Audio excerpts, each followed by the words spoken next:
Hello, future officers. My name is Rohit Garcha, and this is Abhimanyu IAS, a platform which has more than 25 years of experience and has given out more than 2200 positive results since 1999. Every serious aspirant knows कि अगर आपके current affairs sorted हैं, that means you are practically ensuring your selection in any civil service for that matter. Now this video is part 1 of the series जहां पे आपको पिछले week के current affairs का एक लेक्चर प्रोवाइड किया जाएगा। पार्ट 1 है ये। कल एक और वीडियो रिलीज होगी जिसमें प्रीवियस वीक के हॉट टॉपिक्स जो हैं उसका एक लेक्चर जो है आपके सामने यहां पे रिलीज किया जाएगा। Subscribe this channel, bell icon दबाइए ताकि आप कोई भी अपडेट उसमें जो है मिस ना करें। लिंक के अंदर जब जाएंगे वहां पे आपको उस डॉक्यूमेंट का लिंक मिल जाएगा, साथ ही कंप्लीट कोर्स का भी लिंक मिल जाएगा, जिससे कि आपके करंट अफेयर्स पूरी तरह सॉर्टेड हो जाएंगे। Watch till end of the video. Last में जाते जाते मैं आपको उस कोर्स के बारे में पूरी इंफॉर्मेशन दूंगा। For now take the printouts, sit with the pen and the attentive minds. Let's begin. ये वाला जो करंट अफेयर इसलिए हाईलाइट हुआ, मतलब हमने इसको इस पॉइंट ऑफ व्यू से पढ़ना है। ये जो आपका पेज नंबर 7 पे है, 23 नवंबर का जो डॉक्यूमेंट है, उसको ये मतलब आया इसलिए था कि housing and urban affairs ministry जो है उनका एक डेटा आया था कि कितने % प्रोजेक्ट्स पेंडिंग है और कितने % प्रोजेक्ट्स कहाँ पेंडिंग है, राइट। तो एफिकेसी क्या रहेगी इस मिशन की, उसके ऊपर कमेंट आया था, राइट। तो इसलिए हमको पूरा देखना पड़ेगा कि मिशन क्या है ना। और अगर आपने किसी भी सिटी को स्मार्ट सिटी बनाना है फॉर दैट मैटर, तो क्या क्राइटेरिया रहेगा उसका।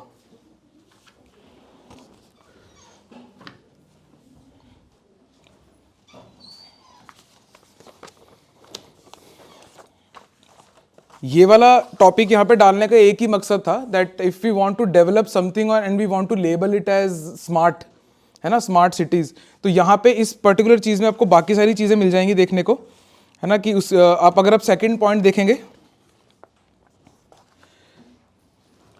तो वहां पे लिखा है to drive economic growth and improve quality of life, right. अब ये बहुत सब्जेक्टिव टर्म्स हैं, what is quality of life, right. तो उसको मेजर करने के लिए हमें हमेशा क्वांटिफाई करना पड़ता है चीज़ों को। यही हम आपसे सब्जेक्टिव आंसर्स में भी चाहते हैं, बाय द वे, कि एक सब्जेक्टिव सा टॉपिक दे दिया है ना, और आपसे रोड मैप बनाने को बोल दिया, डिस्कस करने को बोल दिया, सॉल्यूशंस मांग लिए, कुछ भी कर लिया, तो अल्टीमेटली उसके पीछे मकसद ये रहता है हमारा कि आप किसी तरह उसे क्वांटिफाई करो। जब हैप्पीनेस मेजर हो सकती है, उसका एक इंडेक्स बन सकता है, तो ये तो फिर भी स्मार्ट सिटी है। तो आप ना पहले स्टार्टिंग में लिख लीजिए, डेटा लिख लीजिए। ये नवंबर 3 तक का डेटा है, मतलब लेटेस्ट वही आया, अब 6 महीने बाद आएगा।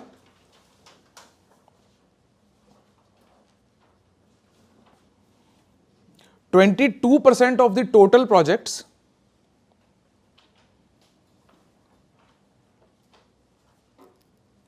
22% of the total projects,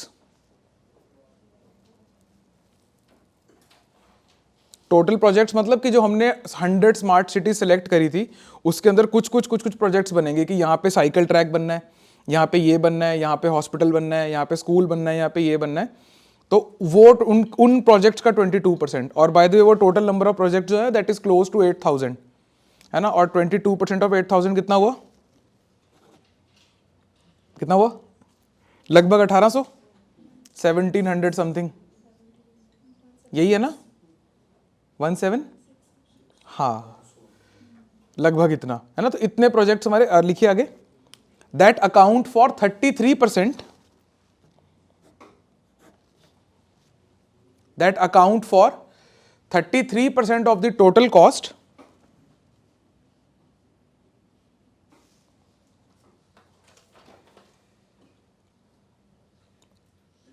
are still going on. A fancy way to write still pending.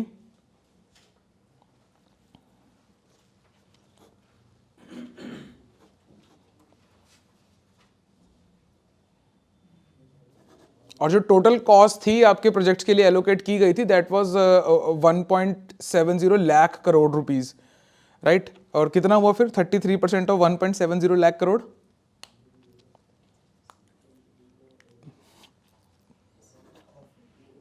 और 1.70 लाख करोड़ 57 के आसपास, है ना, 57 समथिंग, हाँ।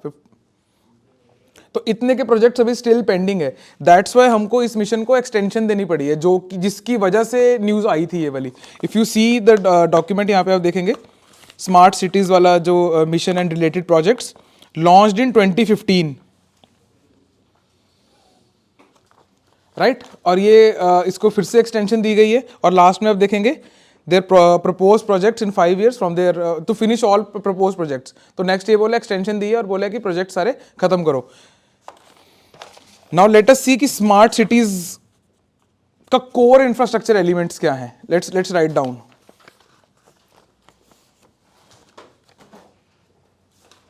क्या लगता है आपको? वैसे मतलब ज्यादा इसमें सोचने की जरूरत नहीं पड़ेगी, पर अगर जैसे हमने सेकंड लाइन जो पढ़ी है इसकी, to drive economic growth and improve quality of life, ये स्मार्टनेस की बात की हुई है इसके अंदर, है ना। मतलब स्मार्ट सिटी में what is smart is this particular thing कि आप इकोनॉमिक ग्रोथ भी ड्राइव कर रहे हो, है ना, you are driving forward the economic growth, साथ साथ में आप क्वालिटी ऑफ लाइफ भी इंप्रूव कर रहे हो। अब मुझे बताओ कि क्या क्या एलिमेंट्स होंगे इसके अराउंड, सोच के देखिए। ठीक है, और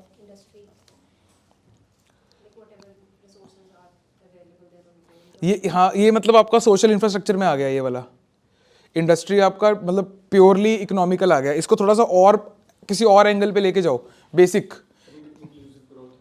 ठीक है, कैसे करोगे इसको? सब्जेक्टिव नहीं लग रहा आपको ये? व्हेन आई से इंक्लूसिव ग्रोथ होनी चाहिए, कोई डिसएग्री नहीं करेगा।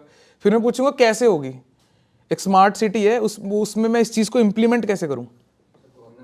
हाँ, एब्सोल्युटली। सिटीज में गवर्नेंस की बात है, तो अगर सिटी को हम स्मार्ट सिटी बनाना चाहते हैं तो गवर्नेंस कैसी गवर्नेंस होगी?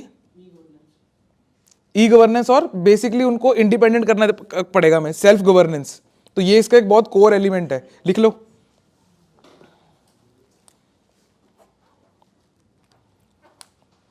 Good governance is the term, और स्पेशली मेंशन करके ई गवर्नेंस।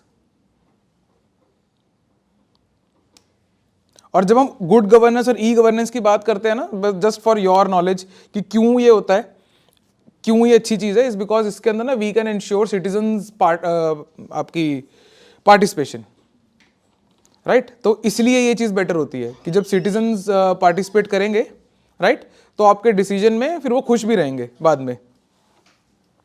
जैसे पहले जाते थे ना आप लोग, वो आपको खैर नहीं जाते होंगे, वो टाटा सुमो वगैरह करके जाते होते थे इकट्ठे, कि इनको भी बुला लिया, उनको भी बुला लिया। डिसीजन एक बंदा लेता था कि कहाँ रुकना है, कहाँ जाना है, कब जाना है, कैसे जाना है। तो परिवार कितना ही खुश रहता था, अब आप देख लो, राइट। बच्चे अपने सारे ले जाओ, पीछे ही रख लो। हेल्थ एंड एजुकेशन, यहां पे किसी ने बोला था ये पॉइंट? हाँ, हेल्थ एंड एजुकेशन। आप यही, और क्या होगा? सोचो, किसी स्मार्ट सिटी में गए हो, एक में रह रहे हो आप ऑलरेडी। प्लानिंग किस टाइप की? वो तो पहले ही हो रखी है ना। You can not change the layout of the roads.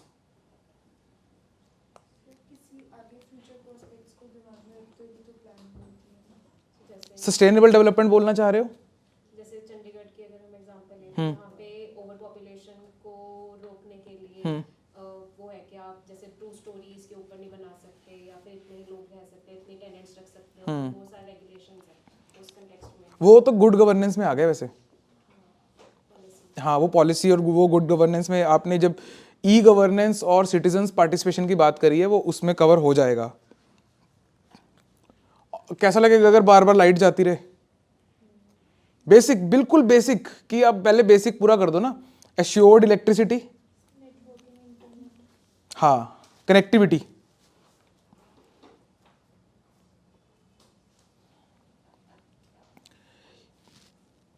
आज के टाइम में अगर आप स्मार्ट बोलना चाह रहे हो खुद को, तो that is the perfect point जो उन्होंने बोला है। लिख लीजिए ये वाला। क्या बोला आपने बच्चे? हाँ, IT connectivity, robust IT connectivity and digitisation. अब ने ई गवर्नेंस जो बोल ही दिया, उसको एनेबल करने के लिए हमें नेटवर्क देना पड़ेगा। इनफैक्ट दिल्ली, जब मैं दिल्ली में इलेक्शंस हुए थे एक समय पहले, तो उन्होंने ऐसे फ्री वाईफाई वाली एक बात कही थी। उसका कोर यही था कि जब आपकी सारी सर्विसेज ऑनलाइन आप कर रहे हो, लेकिन एक्सेस करने के लिए वो है नहीं। वो फ्री वाईफाई का मतलब ये नहीं था कि आप बैठ के यूट्यूब देख पाओगे, उसका मतलब ये था कि आप उस वाईफाई से पर्टिकुलर गवर्नमेंट की सर्विसेज एक्सेस कर सकते हो अपने फ़ोन से या अपने डिवाइसेस से, राइट। और क्या बताया था? एक इलेक्ट्रिसिटी हो गया, और क्या चाहिए होता है बेसिक घर पे? Water, assured water supply, adequate water supply. इसके साथ में एक और चीज लगती है, यस। कितना इजी है किसी सिटी को स्मार्ट बनाना, और ये है नहीं है ये चीजें। Sanitation including solid waste management.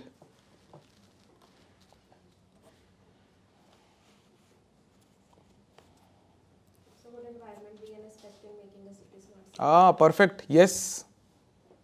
Sustainable environment एक मेजर पार्ट है इसका। और जो बच्चे लास्ट में आपने पॉइंट बोला था ट्रांसपोर्टेशन वाला, that is also a major point. जितना ज़्यादा आपका पब्लिक ट्रांसपोर्ट रोबस्ट होगा, उतनी ज़्यादा आपकी सिटी डेवलप करती है। लिख लीजिए, efficient urban mobility and public transport.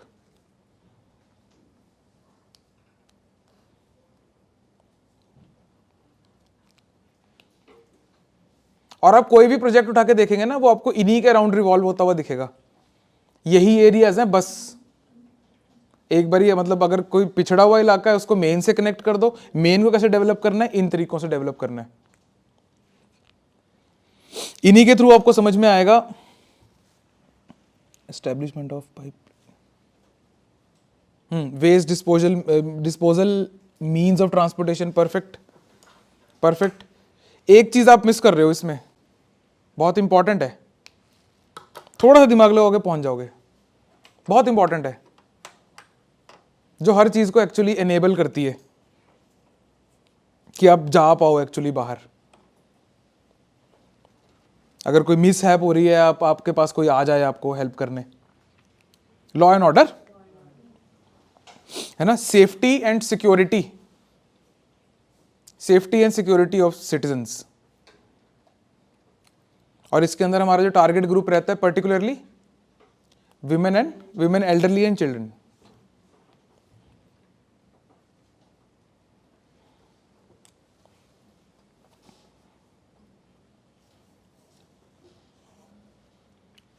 And last one is, ये थोड़ा सा मतलब क्योंकि आप अभी उस स्टेज पे नहीं हो कि आप इस एंगल पे सोचोगे, अफोर्डेबल हाउसिंग। जब तक आपका रेंट कोई और भरता रहेगा, आप नहीं सोच पाओगे इस तरफ को।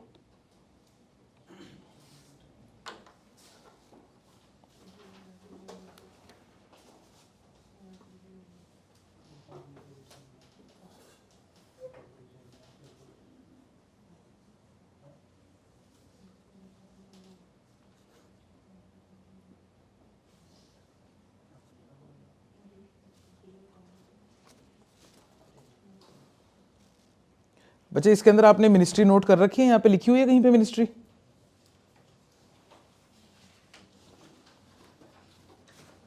लिख लीजिए, under ministry of housing and urban affairs.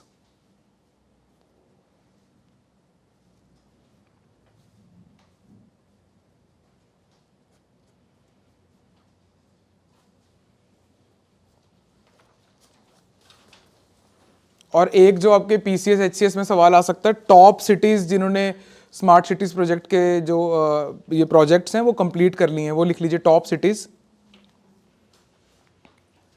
In terms of completion of projects. HCS वाले पूछते हैं ऐसा सवाल, और आपको बस एक ऊपर के 3 याद रखने की जरूरत है, इसके अंदर अंदर ही सवाल आएगा अगर आएगा तो। हिमाचल वालों ने 2017 से लेकर 2021 तक रेगुलरली ये सवाल पूछा था इस टाइप का, और ये इजी कैटेगरी में आता है सवाल अगर आपने देख रखा हो इसको।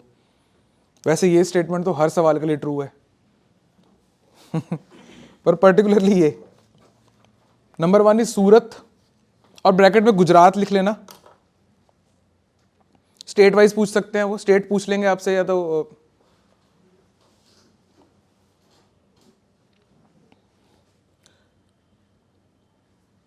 बाय द वे ये जो कैटेगरी है कंप्लीशन ऑफ प्रोजेक्ट, ये ना just for your reference, project कितना कंप्लीट हुआ है ये नहीं मेजर हो सकता, वो देखते हैं कि फंड्स कितने यूटिलाइज हो गए हैं।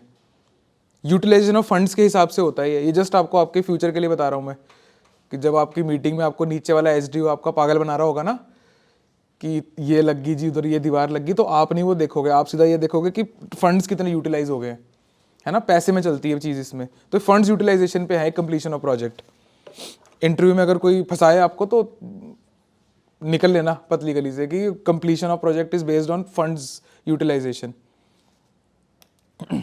और इसके बाद में अगर कोई कॉमर्स का स्टूडेंट है तो आपको पता है कि once you pledge a payment it is said कि पेमेंट हो गई है, राइट कि आपको पैसे देने हैं और आपने खाते में लिख लिया, गए नहीं गए वो अलग बात है, पर वो ऐसे होता है कि आपके खाते में नहीं है अब, है ना।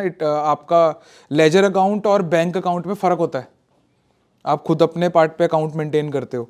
सेकंड इज आगरा, कहाँ है ये? दिल्ली किसने बोला है? बस मुझे बता दो, मैं कुछ नहीं कहूँगा, दिल्ली बोला किसने मुझे एक बार ही बता दो बस, बस ठीक है। थर्ड इज अहमदाबाद, और फिर दिल्ली कहाँ हुआ? ठीक है, अहमदाबाद। और फोर्थ इज वाराणसी। वाराणसी किधर है? हाँ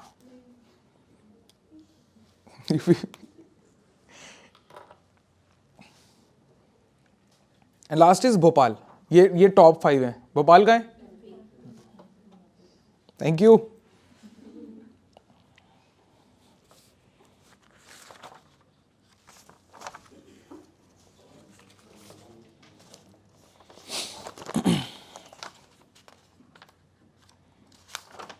और स्मार्ट सिटीज प्रोजेक्ट हम कर ही क्यों रहे हैं? एक लास्ट में ना आपके लिए मैंने कुछ कंपाइल किया था, एक स्टेटमेंट आपके लिए इंपॉर्टेंट है, पेज नंबर 7 पे बच्चे अगर आप देखेंगे, नीड फॉर सच मिशन।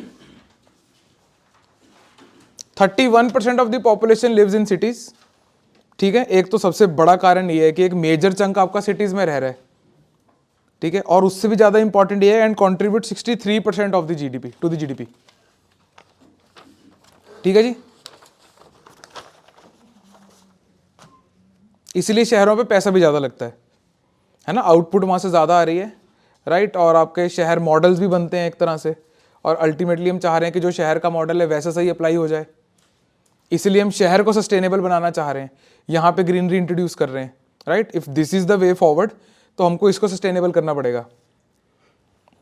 ठीक है बच्चे, चलें आगे।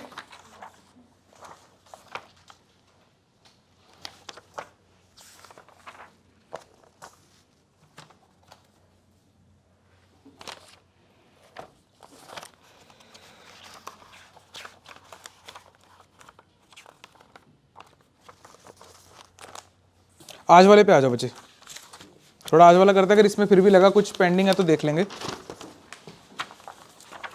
आज वाला बहुत इंटरेस्टिंग है सारा।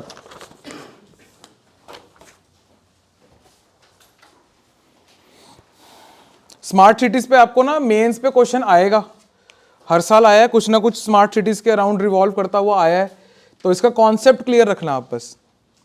इसमें वो स्टैंडर्ड ऑफ लाइफ और इकोनॉमी, इन दो चीज़ों को आपस में मिला रहे हैं किसी तरीके से। इकोनॉमी इज प्योरली क्वांटिटेटिव, है ना, economy can be measured, per capita income कितनी है, ये कितना है, वो कितना है, टैक्स टू जीडीपी रेशो, ये वो, everything is quantified. Quality of life ये एक ऐसी चीज़ है जो बहुत ज़्यादा सब्जेक्टिव होती है ना। आपके लिए quality of life night life हो सकती है एट प्रेजेंट, आपके पेरेंट्स के लिए नहीं होगी, उनको आएगी 9:30-10 बजे नींद, उनके लिए क्वालिटी ऑफ लाइफ का मतलब कुछ और है। लेकिन आपके पेरेंट्स की और आपकी वोट की वैल्यू 1 ही है, किसी की ज़्यादा नहीं है, किसी की कम नहीं है, राइट। तो एक ऐसी पॉलिसी बनानी है कि जो सबके लिए सही हो। तो स्मार्ट सिटीज प्रोजेक्ट आपको एक अच्छा इंसाइट देता है ये सारी चीज़ में। आइए बच्चे, एक और डॉक्यूमेंट रिलीज हुआ है अभी रिसेंटली, जिसको साइप्रस कॉन्फिडेंशियल बोला जाता है। तो एक तो बच्चे सीधा सवाल इसके ऊपर आएगा, हिमाचल वाले खासकर, कि साइप्रस कॉन्फिडेंशियल जो रिपोर्ट है ये किसके ऊपर आई है रिपोर्ट, ये किसका सब्जेक्ट मैटर क्या है ना। तो आप देखिए इसमें, it has shed light on the intricate web of tax avoidance and wealth concealment. Specifically ये जैसे वो पनामा पेपर्स आए थे, है ना, उससे आप कुछ थोड़े थोड़े टाइम बाद कोई ना कोई डॉक्यूमेंट लीक होता रहता है, राइट। तो सबका कुछ ना कुछ अलग होता है। पनामा पेपर्स के अंदर ये था कि ऑफ शोर आपकी प्रॉपर्टी कितनी है, राइट। प्रॉपर्टी की लिस्ट थी वो बेसिकली कि ये बंदे का नाम है, ये फर्म का नाम है, ये उसकी प्रॉपर्टी यहाँ पे है, राइट। होम कंट्री में नहीं डिस्क्लोज कर रखी, क्यों ही करेगा, वैसे तो सोचने वाली बात है। जब ऑप्शन है कि वहाँ पे जाके, राइट, आप कर सकते हो तो नहीं करेंगे। कोर में ही जब आपके चोर है तो आप नहीं करोगे, है ना। और जहाँ आपको ऑप्शन मिलेगा वहाँ जाएंगे। साइप्रस एक ऐसी ही कंट्री है, राइट। और इसमें अगर आप देखेंगे साइप्रस इन्वेस्टमेंट प्रोग्राम, ये भी आपके exam pre point of view से थोड़ा सा इंपॉर्टेंट है कि पूछ सकते हैं कि what is Cyprus investment programme. It is nothing but it's a golden passport scheme launched by Cyprus.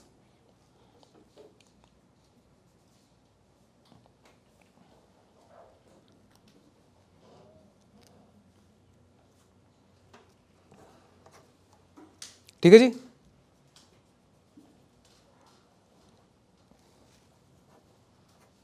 इसके अंदर आपको किसने ये रिपोर्ट दी है वो देख याद रखने की जरूरत नहीं है, राइट। आप बस थोड़ा सा रिपोर्ट को आगे और देखिए, और इसके अंदर जितने भी टर्म्स आएंगे ना, आप एक बार वैसे इकोनॉमी किस किस की हो चुकी है, इकोनॉमिक्स ऐसा सब्जेक्ट हो गया है, बाकी का पेंडिंग है अभी, इकोनॉमिक्स पेंडिंग है अभी, ओके। तो आप ये सारी चीजें समझेंगे अभी कि what actually is tax. Tax के बारे में पता है ना, टैक्स एग्जेम्पशन भी समझ जाओगे, है ना। पर टैक्स है क्या, ये बेसिकली टैक्स ना बच्चे एक सोशल कॉन्ट्रैक्ट होता है। It's a contract between you and the government कि देखो मैं मेहनत कर रहा हूं, मैं ये पैसा कमा रहा हूं, इसमें से मैं आपको ये पैसा दे रहा हूं, ये हमारा कॉन्ट्रैक्ट है, बदले में आपको मुझे ये सर्विसेज देनी है ना। इस चक्कर में मतलब कोई मतलब वो एक हिंदी में वर्ड होता है कृतज्ञ, ग्रेटिट्यूड रखने की जरूरत नहीं है सरकार की तरफ, है ना, कि अरे सर थैंक यू यार सरकार आपने मुझे ये सर्विस दी है, नहीं। इट्स अ कॉन्ट्रैक्ट, आपने टैक्स दिया है, वो आपको सर्विस दे रहे हैं, है ना। एक कॉन्ट्रैक्ट है आपका सरकार के बीच में। तो टैक्स बेसिकली वही चीज है। तो जितना ज्यादा टैक्स रेट आपका हाई होता जाता है, जितना ज्यादा आप टैक्स भरते जाते हो, राइट, और सरकार के पास ज्यादा पैसा आएगा, तो आपको सर्विसेज बेटर मिलनी चाहिए। सर्विसेज बेटर नहीं मिलती तो फिर आपका एक वो टकराव होता है सरकार के साथ में, है ना, कि आपको सर्विस देनी चाहिए थी और सर्विस नहीं मिल रही है। तो टैक्स का फंडा ये है। अभी अब धीरे धीरे जब आप टैक्स भरोगे तो आपको समझ में आएगा कि क्यों गालियां देते हैं लोग टैक्स को, क्योंकि उन्हीं सड़कों से निकलना है ना। आप टोल भी भर रहे हो और आपने रोड टैक्स भी दिया हुआ है गाड़ी खरीदते हुए, आपने रजिस्ट्रेशन टैक्स भी दिया हुआ है, एन नंबर ऑफ टैक्सेस है देयर। आप एक माचिस नहीं खरीद सकते बिना टैक्स के, है ना। You can not even bye a single match stick without paying a tax, है ना। तो हर चीज पे अगर टैक्स है तो we require certain amount of services.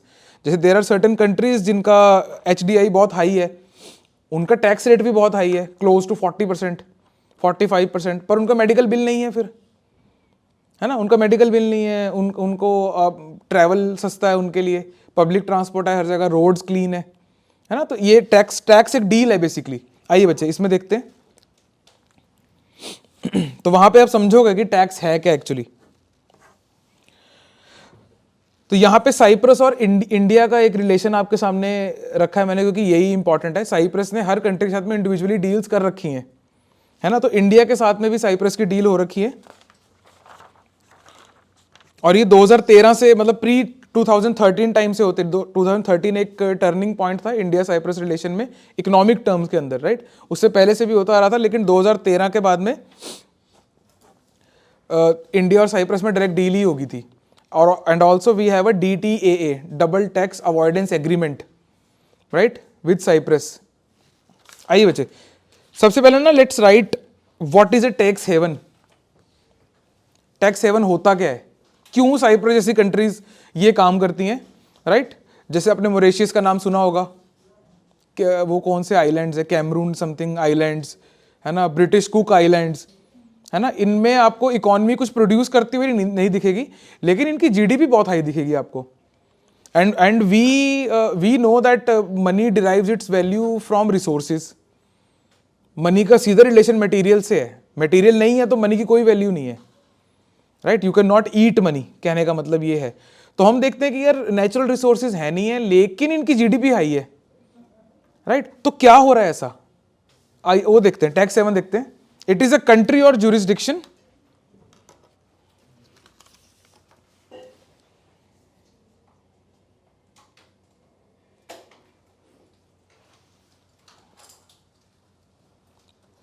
It is a country और ज्यूरिसडिक्शन, समझ में आ रहा है ये?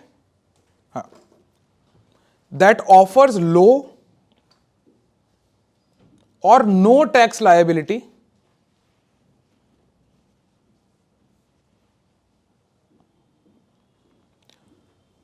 to foreign individuals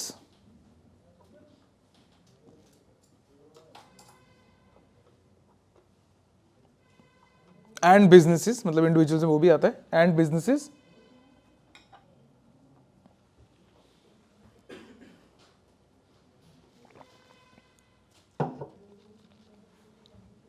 who deposit their money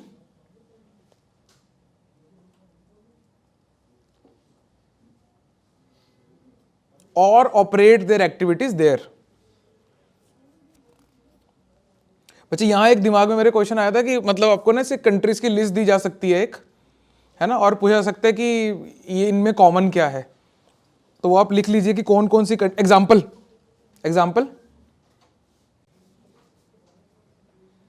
main तो आपको पता ही है, साइप्रस, मॉरिशियस, ये सब तो पता ही होंगे। इसके अलावा लिख लो, इसको नहीं पता वो भी लिख लीजिए, साइप्रस, मॉरिशियस लिख लीजिए एग्जाम्पल में। Panama islands,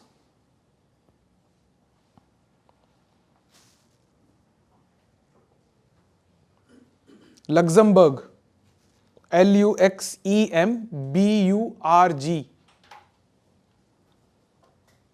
Cayman islands, CAYMAN,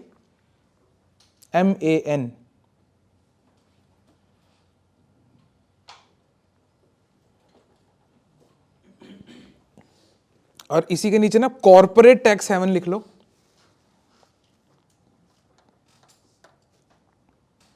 tax haven में तो कोई भी जा सकता है, इंडिविजुअल्स, है ना। Corporate tax haven are the ones जो कॉर्पोरेट्स को ही मोस्टली प्रेफर करती हैं कि यहाँ पे कॉर्पोरेट्स ही आए, है ना, तो those are called corporate tax havens. थोड़ा रिसेंट टर्म है, ज़्यादा पुराना नहीं है corporate tax havens. Tax haven is a very old term. British Virgin Islands, ये एग्जाम्पल्स ही लिखेंगे इसमें।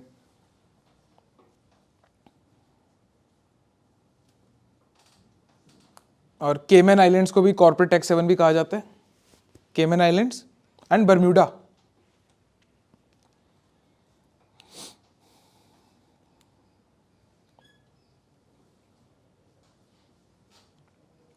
और OECD कंट्रीज में 1990 OECD ने 1998 के अंदर एक 4 पॉइंट्स का क्राइटेरिया दिया था, जो कि मेरे को बहुत सही लगा आपको समझने के लिए कि अगर किसी कंट्री को या किसी ज्यूरिसडिक्शन को आइडेंटिफाई करना है कि ये टैक्स हेवन है या नहीं, है ना, तो ये 4 एलिमेंट्स होते हैं किसी भी टैक्स हेवन के अंदर। लिख लीजिए, criteria for tax haven country.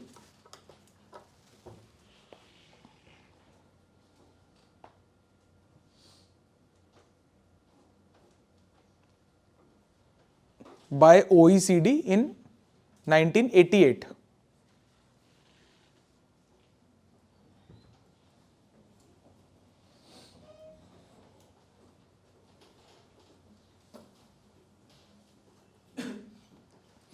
Number 1, nil or nominal tax on income। Tax haven है तो पहली बात तो टैक्स ही बहुत कम है, टैक्स रेट कम है। Second is no effective exchange of information.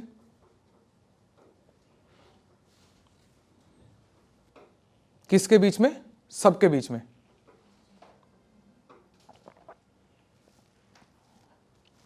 No effective exchange of information. Third is non transparent, वो कंट्री ही नॉन ट्रांसपेरेंट होगी।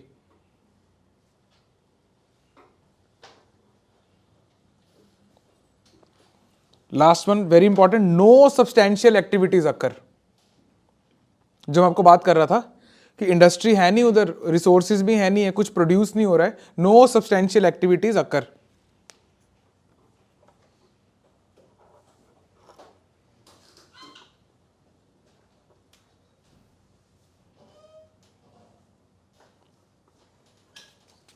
बच्चे एक और ना रेलिवेंट टर्म है यहाँ पे, दैट इज ऑफ शोर ट्रस्ट्स, है ना। ये आपको उसमें पूछा जा सकता है प्री में, which one of the following best explains the term offshore trusts, है ना. इसे घुमाने के चांसेस बहुत ज़्यादा हैं. लिख लीजिए offshore trusts.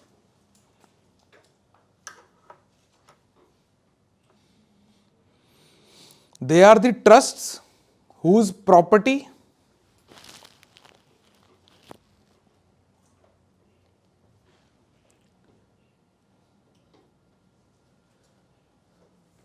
and income are outside the country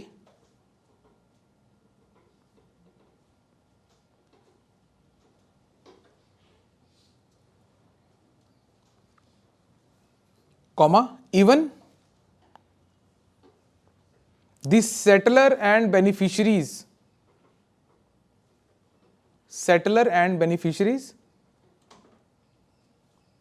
are not permanent residents.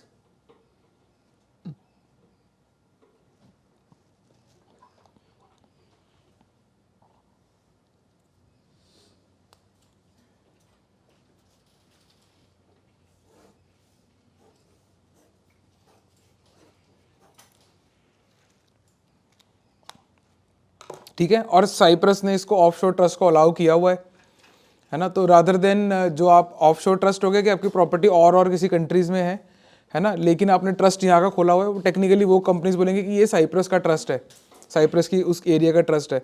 तो रादर देन, और आप आए भी नहीं हो कभी साइप्रस, आप नहीं हो रेजिडेंट साइप्रस के, सिर्फ आपने सेटलमेंट वहाँ पर ट्रस्ट खोल दिया, वहाँ पे आप सेटलर बन गए हो. ट्रस्ट के अंदर settler is the highest post. If everything fails, है ना, जो भी आपकी ट्रस्ट की लायबिलिटी है, फॉर एग्जांपल मान लो ट्रस्ट ने कोई, बहुत सिंपल एग्जांपल देता हूँ, एक ब्लड डोनेशन कैंप ही क्यों नहीं लगा दिया, है ना, उसके अंदर पैसा लगता है ना, क्योंकि आपको रिफ्रेशमेंट चाहिए, आपको वेन्यू चाहिए, आपको टेंट, ये सब के पैसे चाहिए. एंड सारे ट्रस्टीज ने पैसा देने से कर दिया मना, है ना, कि नहीं है, ट्रस्ट का अकाउंट भी हो गया जीरो, सेटलर को पकड़ा जाएगा, सेटलर हैज टू पे, है ना. सेटलर वो होता है, हाईएस्ट पोजीशन होती है, राइट. तो आपकी प्रॉपर्टीज बाहर है ना, और आपका वहां पे, तो rather than remitting your income to your home country, आप यहाँ शो कर देते जहाँ पे टैक्स ही नहीं है. अगर है भी तो बहुत कम होएगा, 2% 3%, रादर देन पेइंग 30%, तो 2 या 3% आपका होगा. And that is all. अब इंडिया, यहाँ पे लिखा हुआ बच्चे कहीं पे, इंडिया और साइप्रस का कुछ कि DTA. हाँ जी बच्चे, सेकंड लास्ट पॉइंट देखेंगे आप. पहले तो ये देखिए आप कि यहाँ पे देयर इज टैक्स एग्जेम्पशन, और किस किस टाइप की ऑफशोर कंपनीज वाली वो वहाँ पे मेंशन्ड है बच्चे. Next is no estate duty. सरकार ने कम से कम वो बर्डन दिया हुआ है, तो आप समझ रहे हो कि अगर आप भी इन्वेस्टमेंट करना चाहो, वो FDI में पैसा दिखाएंगे अपना सारा, उस कंट्री को FDI में पैसा दिखाना पड़ेगा. तो अगर आप लोग भी चाहते हो कि FDI ज़्यादा है, टैक्स हेवन बन जाओ, एज सिंपल एज दैट. लेकिन प्रॉब्लम क्या है उसमें? What is the problem in being a tax haven? There is no real growth. जब तक कुछ प्रोड्यूस नहीं हो रहा तब तक ग्रोथ नहीं हो रही है ना. तो चाइना से इसीलिए दुनिया थोड़ा सा डरती है. चाइना इसीलिए सुपर पावर बनने की तरफ बहुत नज़दीक है, बहुत ऊपर है हमसे, जस्ट बिकॉज कि वहाँ पे प्रोड्यूस बहुत कुछ हो रहा है ना. You require things. आप भी इसलिए बातें कर पाते हो क्योंकि आपके पास पहनने को कपड़े हैं, घूमने को गाड़ियाँ और ये सब है, राइट. सच आपको सर्वाइवल के ऊपर आपका ध्यान नहीं है. You need things to produce. Next agreement जो भी ये होता है, it is between like Cyprus और इंडिया का, हाँ. ये किसके बीच में हो रहा है? गवर्नमेंट्स के बीच में हो रहा है. व्हाई वुड लाइक हमारा गवर्नमेंट वांट के हमारे लोग वहाँ ये टैक्स हेवन में जाएं? उससे पहले DTA समझ लो कि what is DTA, double tax avoidance agreement. का मतलब ये है कि अभी तो मेरे पास में ये ऑप्शन है कि मैं रिनाउंस करूंगा इंडिया की सिटीजनशिप, NRI बन के रहूंगा, यहाँ पे कोई नहीं रोकेगा, है ना. और मैंने अपने सारी सेटलमेंट शुरू कर दी है साइप्रस के अंदर, मेरी सारी कंपनी साइप्रस में शिफ्ट कर दी है. Now DTA is nothing but वो ये बोलता है कि अगर मेरी ब्रांच यहाँ भी है वहाँ भी है तो मेरे को सेम चीज़ के लिए 2 जगह टैक्स ना भरना पड़े, है ना. तो हम इंडिया ने और साइप्रस ने आपस में डील कर ली है, तो मेरे को टैक्स रेट कम हो जाएगा दोनों जगह. मैं भरूंगा दोनों जगह, इंडिया में भरूंगा, लेकिन इंडिया में मैं कॉर्पोरेट टैक्स 30% नहीं भरूंगा, जस्ट बिकॉज मैं DTA के अंडर हूँ कि यार मैं साइप्रस में भी टैक्स भर रहा हूँ. साइप्रस में 4.25% है है ना, तो इंडिया का लोअर हो जाएगा, तो मेरी फ्लाइट रुक जाएगी।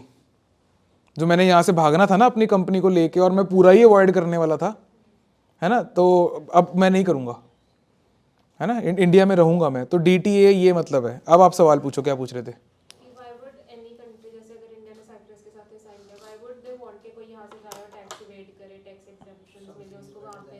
रोकना है ना, ये रोकने का तरीका ही तो हुआ। आपने सही प्रॉब्लम आइडेंटिफाई करी है कि वाई वुड वी वांट कि वो वहाँ जाए, है ना, तो मैं कैसे रोकूं? अगर कोई जगह टैक्स हेवन मतलब वो है tax haven. I can not stop Cyprus from being a tax haven.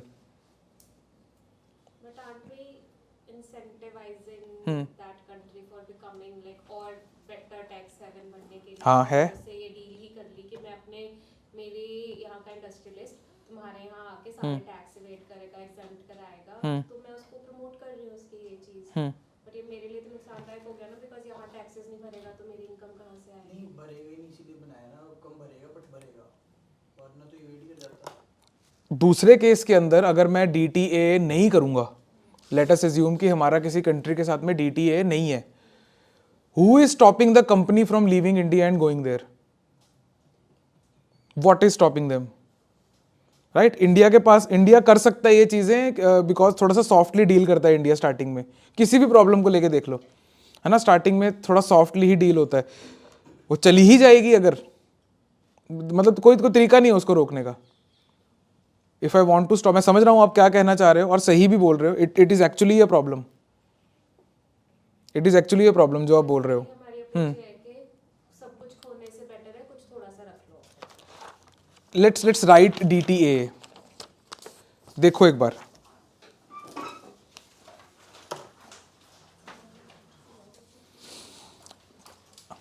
उसको मल्टीपल जगह टैक्स भरना पड़ेगा। अगर हम DTA नहीं करेंगे ना, तो उसको ज्यादा टैक्स भरना पड़ेगा, फिर पक्का है वो जाएगा। Double tax avoidance agreement, DTAA। साथ साथ लिख लेना इसको जरा।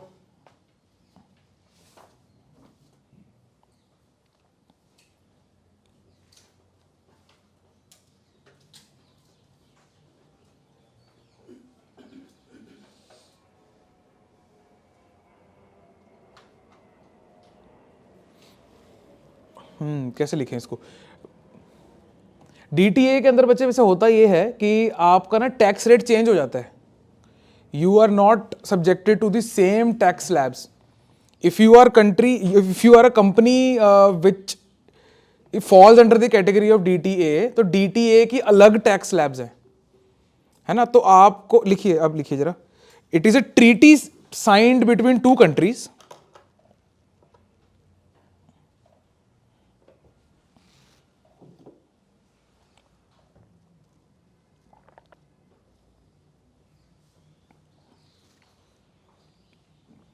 to make a country an attractive destination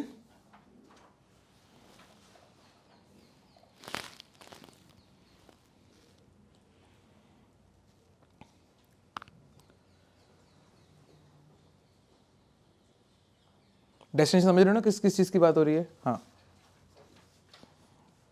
as well as to enable NRIs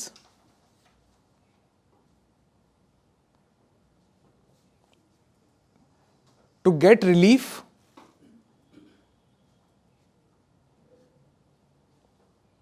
from having to pay multiple taxes। 50 तरह के टैक्स तो इंडिया में भी है ना। तो आप तो वो सोच रहे हो कि हम अपनी, मतलब आप समझ रहे हो कि थोड़ा सा नैरो होकर सोच रहे हो कि हमारी यहीं की कंपनी यहीं पे ओरिजिन हुई है और वो वहां जा रही है। हाउ अबाउट अ कंट्री, जो कंपनी जो बाहर से आ रही है?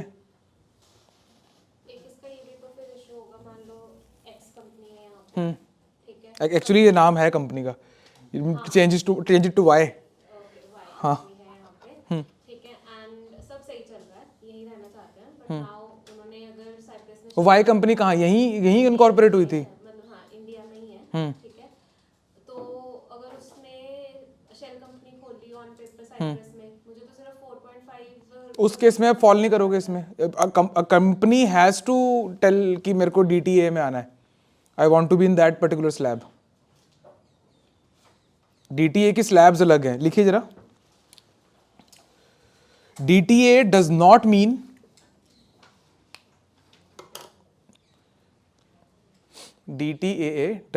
mean that NRI can completely avoid taxes. इससे क्लियर हो जाएगा hopefully. Can completely avoid taxes, but it means that they can avoid paying higher taxes in both countries.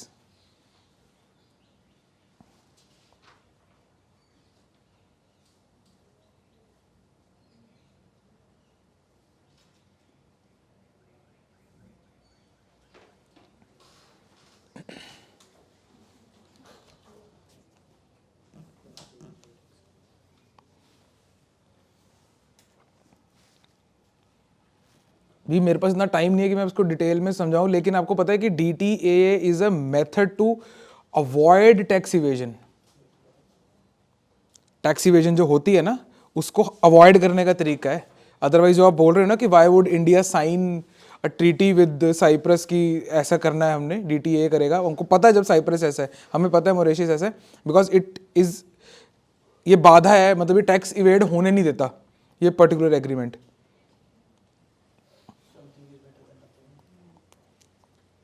मैं उस पर ना जानबूझ के हाँ नहीं कर रहा हूँ, क्योंकि ये एक्चुअली एक प्रूडेंट सोल्यूशन है उस चीज़ का. एक there is a term called TDS, tax deduction at source, है ना.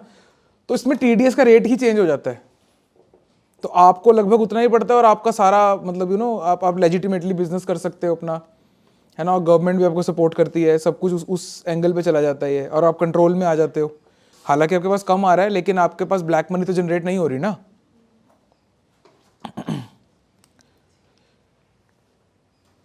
This means that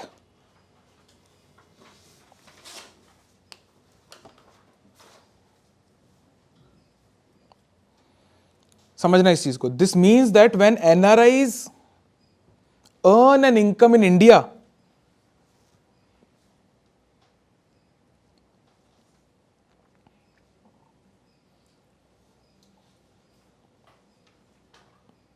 the TDS applicable would be according to the rates set in DTA. Would be according to the rates set in DTA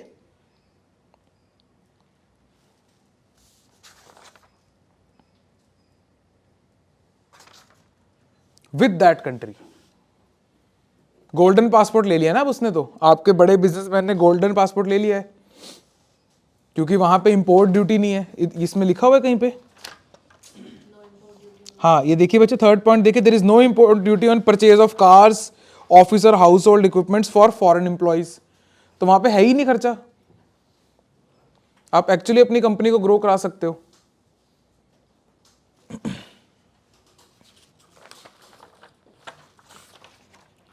ठीक है बच्चे, तो आपको जो सवाल आएगा इसके ऊपर सिंपल से आएंगे कि साइप्रस कॉन्फिडेंशियल क्या चीज है ना, किस चीज के ऊपर है, वो याद रखना कि it is on tax avoidance and wealth concealment. आपको और तरीके से भी ये बात कही जा सकती है, तो पकड़ लेना बात सही. यूपीएससी अगर पूछेगा तो इसको चेंज करेगा वो. ठीक है जी, हमने सारी बात टैक्स अवॉइडेंस के ऊपर ही करी है. इसके ऊपर, इसके अंदर ना बच्चे कई टाइप के टैक्सेस हैं. जो भी आपको नहीं पता होगा, कैपिटल गेन्स टैक्स किसे बोलते हैं, है ना, इसकी डेफिनेशन देख लेना. हाउएवर एक डॉक्यूमेंट आता है आपका इकोनॉमिक सर्वे, सुना होगा, है ना. इकोनॉमिक सर्वे के अंदर टर्म्स आती हैं बहुत सारी, लगभग 400-450 टर्म्स होती हैं उसके अंदर.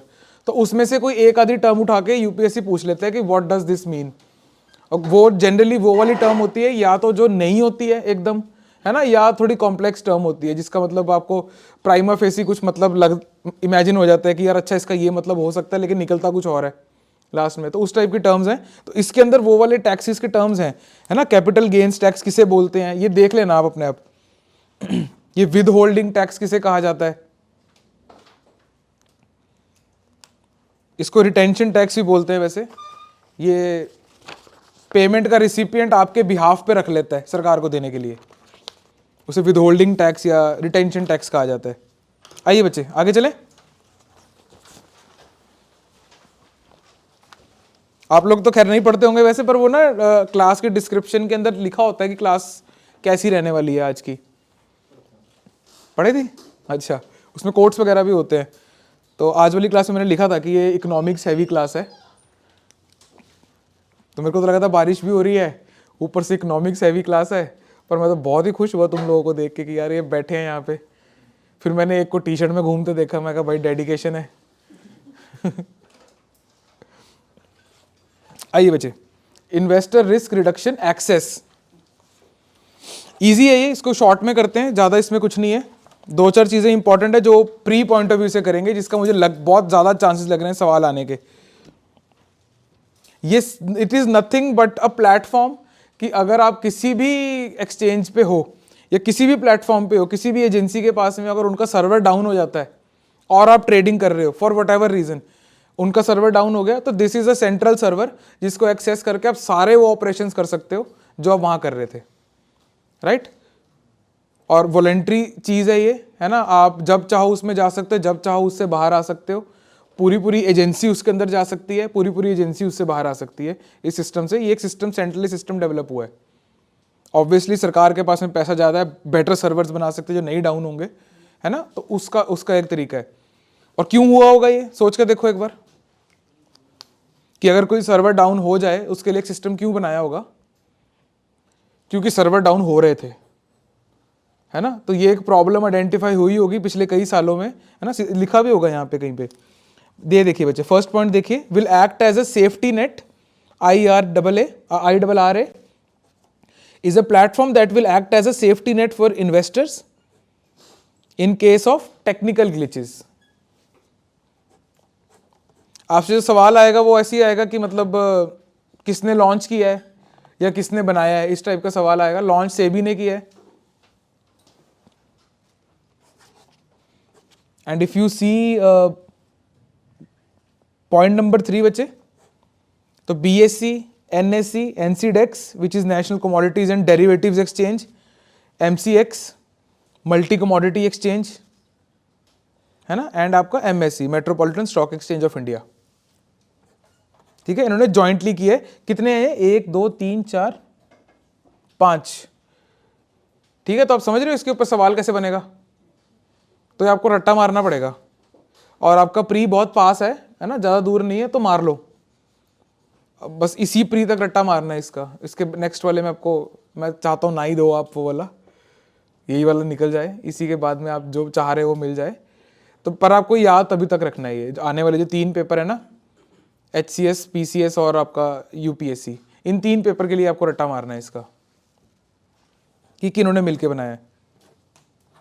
HPS का मैं नाम लूंगा नहीं, वो उन्हें भी नहीं पता जिन्होंने पेपर डालना है ना, दे आर ऑल्सो अनअवेयर। वो जिस दिन जोन सी किताब उनके सामने खुल जाएगी वो सवाल आ जाएगा ऊपर से।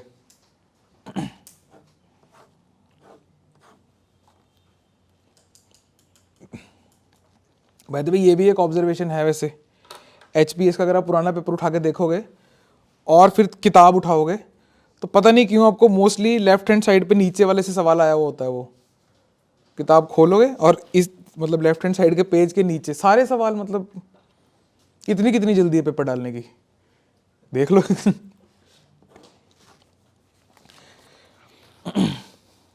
जो मेरे को उम्मीद है आप लोगों से कि आप लोग MCX और ये क्या चीज़ें हैं ये शायद, क्योंकि इकोनॉमी में भी नहीं पढ़ोगे, हम इन 3 चीज़ों के बारे में लिख लेते हैं कि ये एक्सचेंजेस किन चीज़ को एक्सचेंज कर रहे हैं, है ना, इनमें किस चीज़ की ट्रेडिंग होती है। लिखिए बच्चे, MCX multi commodity exchange,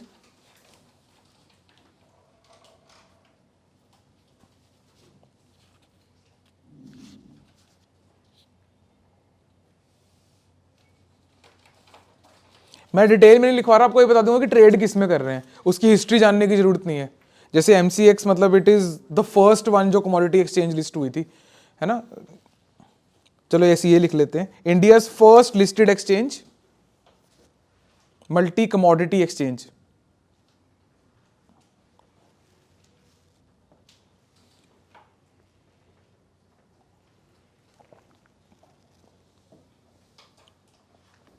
facilitates online trading, ये सबकी ऑनलाइन ट्रेडिंग है bye the way, facilitates online trading of commodity derivatives.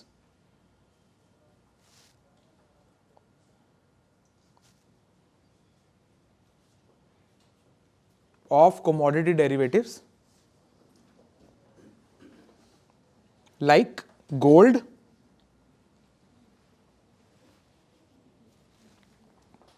silver, copper, zinc, lead, crude oil, natural gas,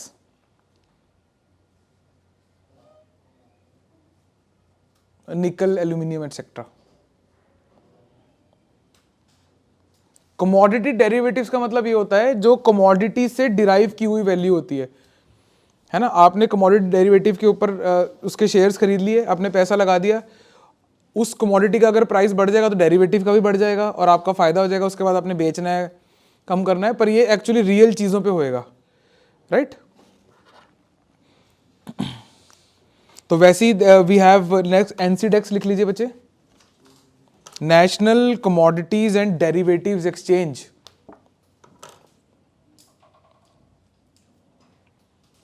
ये 2003 में एस्टेब्लिश हुआ था, वैसे ब्रैकेट में लिख लो 2003। National commodities and derivatives exchange.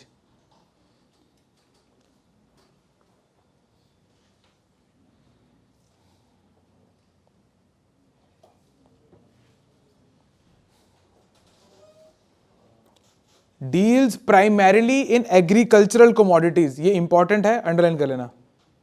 Which one of the following deals in agricultural commodities derivatives primarily, 4 option दे देंगे, ठीक है। वैसे आएगा सवाल इसमें, deals primarily in agricultural commodities.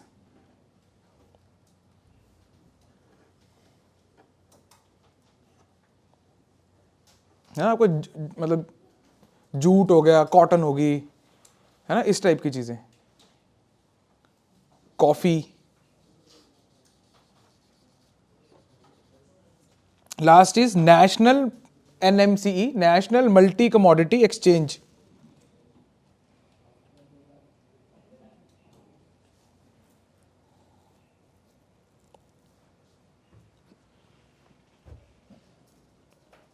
पहले लाइन तो लिख लो, NMCE merged with Indian Commodity Exchange, ICEX.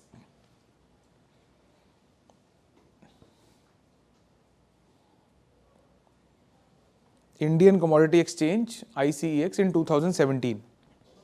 एक तो ये फैक्ट है इसमें।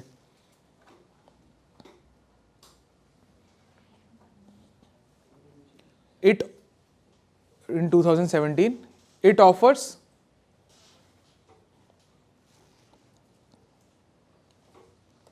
contracts on oils and oilseeds,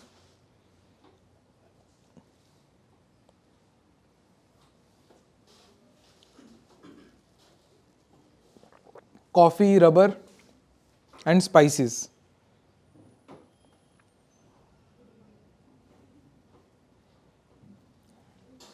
This is the third largest commodity exchange.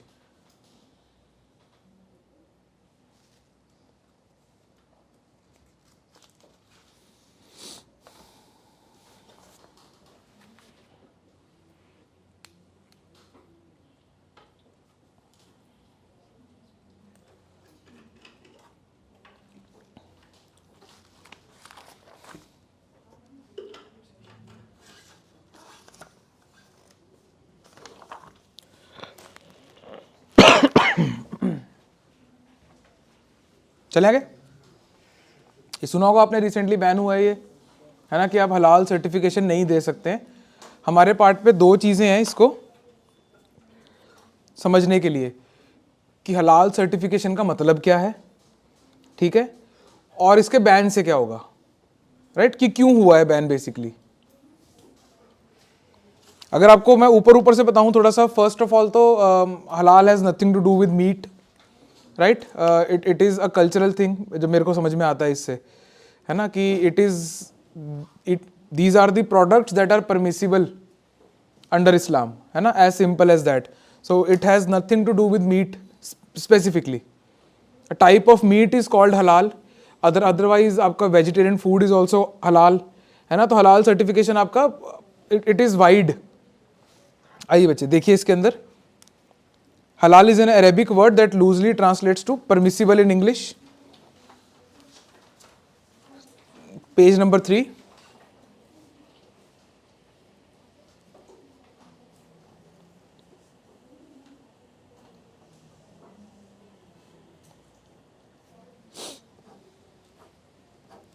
यार बारिश में तो हमें कम से कम छत पे लगानी चाहिए क्लासेस, है ना।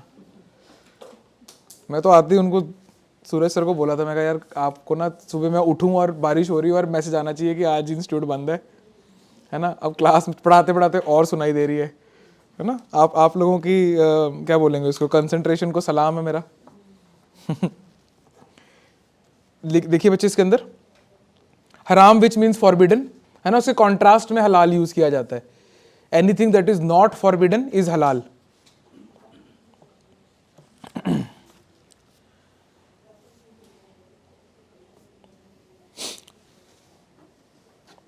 प्रॉब्लम इस केस में ये है, इसको समझो थोड़ा सा, ये समझ में आ गया आपको हलाल हराम वाला सीन। कोई इसमें अगर कुछ एक्स्ट्रा लिखना है बच्चे, इसका फोर्थ पॉइंट देखिए आप, it is similar to the kashrut या kashrut, dietary rules followed by Jews, है ना, जिसमें वो फूड को बोलते हैं कोशर फूड है या नहीं, है ना, ये सॉल्ट कोशर है या नहीं, राइट। सो इस टाइप के लॉ रूल्स आपको हर जगह देखने को मिलते हैं। हलाल सर्टिफिकेशन बैन इसलिए हुई है क्योंकि सरकार नहीं कर रही थी, आप नहीं कर सकते। ऐसे केसेस के अंदर कंपनीज आप मतलब आप समझ रहे हो कि खुद से भी कर सकती है और वो है नहीं है हलाल, लेकिन आपने लेबल कर दिया। तो उस केस के ऊपर एफआईआर हुई थी कि जब आपके पास लॉ के अंदर कोई स्टैट्यूट नहीं है ना, तो ये कंपनीज जो सर्टिफिकेशन प्रोवाइड कर रही हैं, सेल्फ सर्टिफिकेशन ही होगी, है ना। तो सेल्फ सर्टिफिकेशन का कोई मतलब नहीं होता है जब तक कोई बेसिक लॉ ना हो, राइट। जैसे हम अब प्रोडक्ट्स के ऊपर, जैसे आपके ये इलेक्ट्रॉनिक प्रोडक्ट के ऊपर सेल्फ सर्टिफिकेशन शुरू हो गई है, लेकिन before that they need to get a licence. There is a whole system, there is a whole statute जिसके थ्रू आप सेल्फ सर्टिफिकेशन कर सकते हो। हालांकि we are moving forward to that only, self certification. Even आपकी smart cities की जो ranking है वो भी सेल्फ सर्टिफिकेशन के ऊपर ही है, right. So we are promoting that, उसका पार्ट है। लेकिन इस केस में यह है कि कोई स्टैट्यूट अभी नहीं है इसके अंदर, तो एक एंगल वो है। दूसरा ये है, there is a company called Halal India, right, जो कि हलाल सर्टिफाइड प्रोडक्ट्स देती है, राइट। उस पर्टिकुलर कंपनी को कतर, यूएई और ये आपकी साउथ ईस्ट एशिया में कंट्री है मलेशिया, इन कंट्रीज ने इस कंपनी को रिकॉग्नाइज कर रखा है कि अगर यहां से प्रोडक्ट आ रहा है तो दैट इज एक्चुअली हलाल। तो ये नुकसान होगा इसका, राइट। लिख लीजिए बच्चे थोड़ा सा।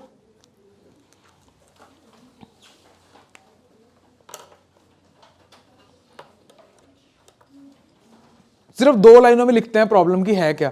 नंबर 1 लिखिए आप, India does not have an official regulator for certification. मतलब एज यूपीएससी एस्पायरेंट आपसे जिस लेवल पे बात पूछी जाएगी ना बच्चे, तो वो ये है कि हलाल अगर वो सर्टिफिकेशन बैन हुई है, क्यों हुई है, उसका कारण ये है जो भी आपको मैं लिखवा रहा हूं। India does not have an official regulator for the certification of हलाल products.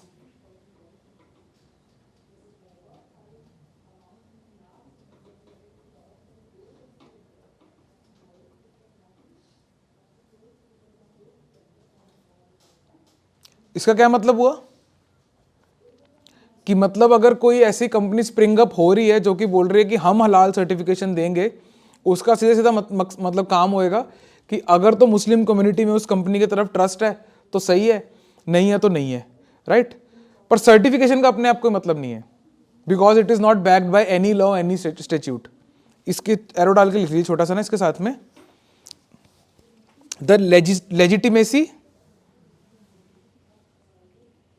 Of the certificates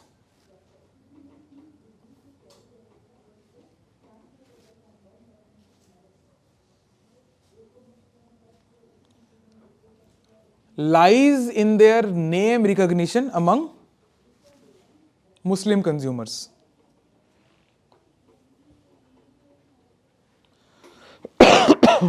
Excuse me.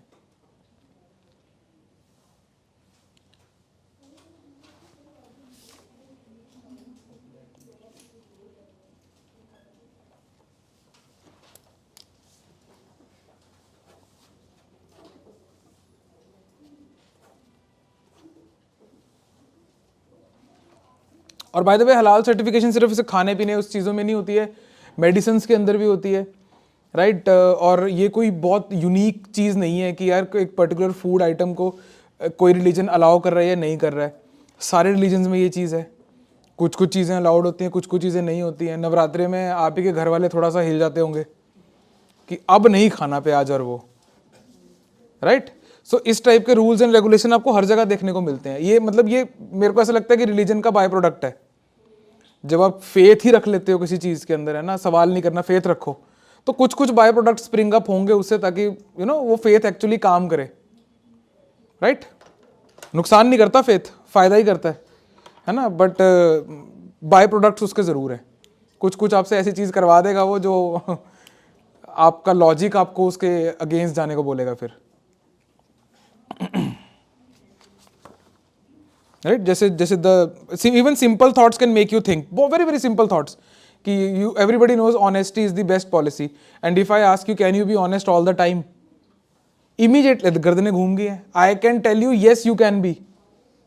आप उस समय के आपको रेपरकशन दिखाई दे रहे होते हैं बस कि अभी मेरा नुकसान हो जाएगा, इससे दोस्ती टूट जाएगी। What if I tell you कि यार अगर आपको इससे झूठ बोलने की जरूरत पड़ रही है, दोस्ती रखने लायक ही नहीं है। As simple as that. अभी के लिए आपको लग रहा है कि अरे अकेला पड़ जाऊंगा, स्लैश पड़ जाऊंगी, है ना, बट लॉन्ग रन में ठीक ही रहता है। मतलब इट्स बिन 3-4 ईयर्स जब से मैंने ये वाला फॉर्मूला अपनाया है, ठीक कटती है जिंदगी। मतलब इट्स ओके, मज़ा ही आता है। अगर किसी को परेशानी है ना इस चीज़ में, तो मैं बता रहा हूँ कि नो डाउट आपका फ्रेंड सर्कल छोटा होगा, but that is highly functional, good है। आपके ब्रेन स्पेस बढ़ेगी। जिस समय पे आपने झूठ कंस्ट्रक्ट करना था, आप एक्चुअली नेचर देख रहे होंगे, है ना, कि उसको ये बोल दूंगा, उसको वो बोल दूंगा, ऐसे वाला। तो दीज आर सिंपल आइडियाज। एक और चीज लिख लीजिए बच्चे,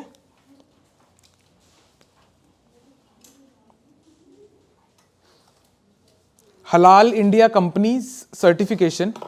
ये आपके लिए ट्रिविया है बस। ये जो अब लिख रहे हैं ना हम, ये सिर्फ आपका दिमाग घुमाने के लिए लिखवा रहा हूं मैं, ये इसका कोई पर्पस नहीं है। और थोड़ा सा आपको क्वेश्चन करोगे आप इस पूरे बैन को उस चीज़ से, वही मकसद है मेरा अभी, कि टिको ना इस थॉट पे कि बैन ठीक हुआ है या नहीं हुआ है, सवाल सुनना पहले। Halal India company certification is recognised bye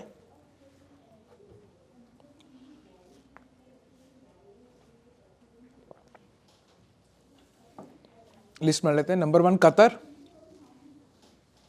Qatar की मिनिस्ट्री ऑफ पब्लिक हेल्थ ने माना हुआ है इसको ना, QATAR कतर। UAE, Malaysia. ठीक है, इनके अलग अलग डिपार्टमेंट्स ने जो जो भी रेलिवेंट है उन्होंने इसको मान्यता दी हुई है।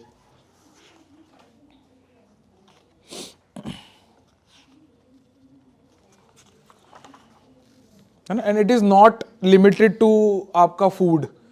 हलाल certification is not limited to food, it subsumes clothing, है ना, इट सबस्यूम्स आपका मेडिसन, पैकेजिंग मटेरियल, है ना, एनिमल फीड, वो भी इसमें इंक्लूडेड होता है ना, एवरीथिंग। ठीक है बच्चे, सिंपल इनफ। थोड़ा सा क्लियर हुआ मुद्दा क्या चल रहा है? आइए बच्चे,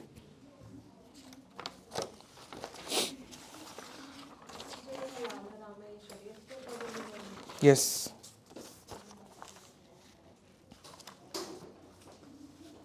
concept is in Quran. Concept is in Quran. उसको अप्लाई करने के लॉज को ये कहा जाता है। हाँ, इवन आपके सूफीज्म में भी अब लाइक सूफीज तो हर किसी को मानते हैं, हर किसी को नहीं मानते, उनका अलग सीन है, राइट।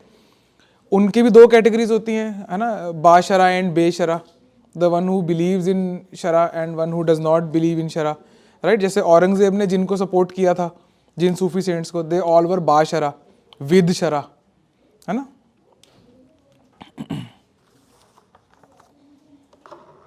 मोस्टली जो जिस इलाके में हम लोग हैं अभी, यहाँ पे आपको बेशराई देखने को मिलते हैं। If you go beyond Yamuna तो वहाँ पे आपको बाशरा वाले देखने को मिले हैं, जितने भी पुराने सूफी सेंट्स हैं।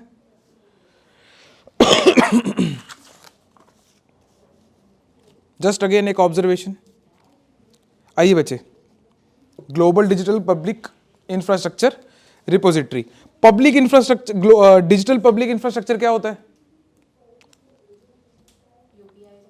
हाँ, जैसे यूपीआई, है ना। क्या मतलब आप समझ रहे हो कि एक लाइन लिख लो स्टार्टिंग में, ये कॉन्सेप्ट है बेसिकली ये आपका डिजिटल पब्लिक इंफ्रास्ट्रक्चर का। ये क्या चीज़ है वो देखते हैं अभी। ये बेसिकली रिपोजिटरी है कि नॉलेज ट्रांसफर करेंगे कि सुनो हमें पता है, हमसे सीखो। डिजिटल सिस्टम्स दैट प्रोवाइड, ये हम डीपीआई की बात कर रहे हैं। DPI are digital systems that provide large scale services to society digitally.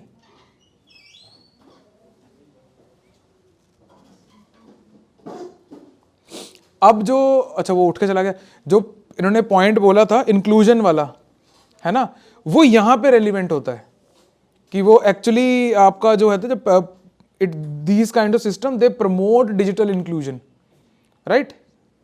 तो वो मकसद है यहाँ पे। आइए बच्चे आगे देखते हैं। इंडिया की सक्सेस स्टोरी तो आपको पता ही है। दो मेजर बता दो मेरे को फटाफट। डीपीआई इंडिया का कोई भी दो बता दो।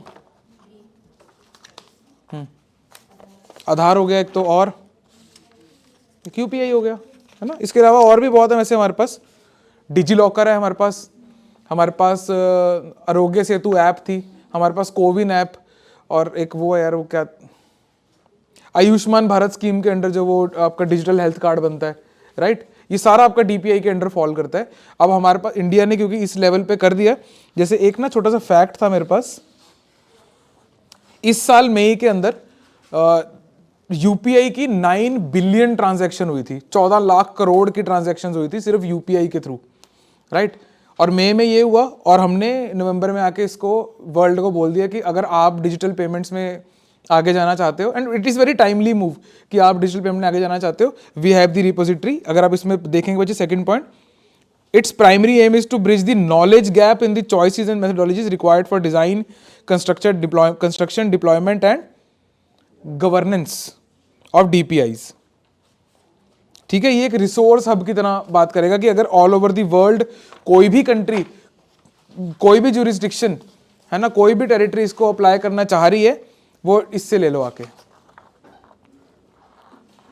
जो हमारी GDPIR है, रिपोजिटरी समझते हो, जहां पे सारी लाइब्रेरी होगी, एक तरह से डिजिटल लाइब्रेरी है, सारी नो हाउ वहीं पे इकट्ठी हो गई है। जैसे for example if I tell you कि आपको कोई बिजनेस शुरू करना है ना, क्या क्या बिजनेस करोगे आप? रुको, आपसे बिजनेस करवाते हैं। कोई बारिश हो रही है, चाय पकौड़े का बिजनेस करना है ना, और साथ में मोमोज भी लगाने हैं आपने, तो यू नीड टू नो, है ना, कि आपको ऑयल कौन सा सही रहेगा, है ना, कढ़ाई कौन सी सही रहेगी। यू नीड टू नो कि किस लोकेशन पे, पार्किंग भी अच्छी होनी चाहिए, है ना, किस टाइप के कस्टमर को कैटर कर रहे हो आपने।